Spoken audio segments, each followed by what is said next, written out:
Hey guys, this is Eddie from WTI. Now, if you're looking for an auxiliary cable that is fantastic, especially for connecting Apple products, highly recommend this one by JSAUX.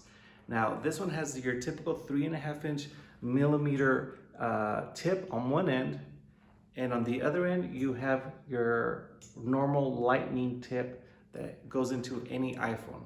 Now, what I like about this product is the fact that it has the chip inside the lightning tip, so it actually protects your iPhone. It's also 6 foot long, and it works great in your vehicles. All you have to do is insert the tip, the 3.5 tip into your auxiliary input, and the other one goes straight into your phone. You connect it, and you're able to play music and enjoy the Apple Music, the Apple Play, your Spotify, whatever you have on your phone, you will be able to enjoy it through your stereo.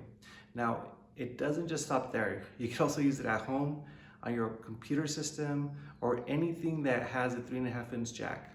This thing is fantastic. I highly recommend it. I love it, and that's my point of view.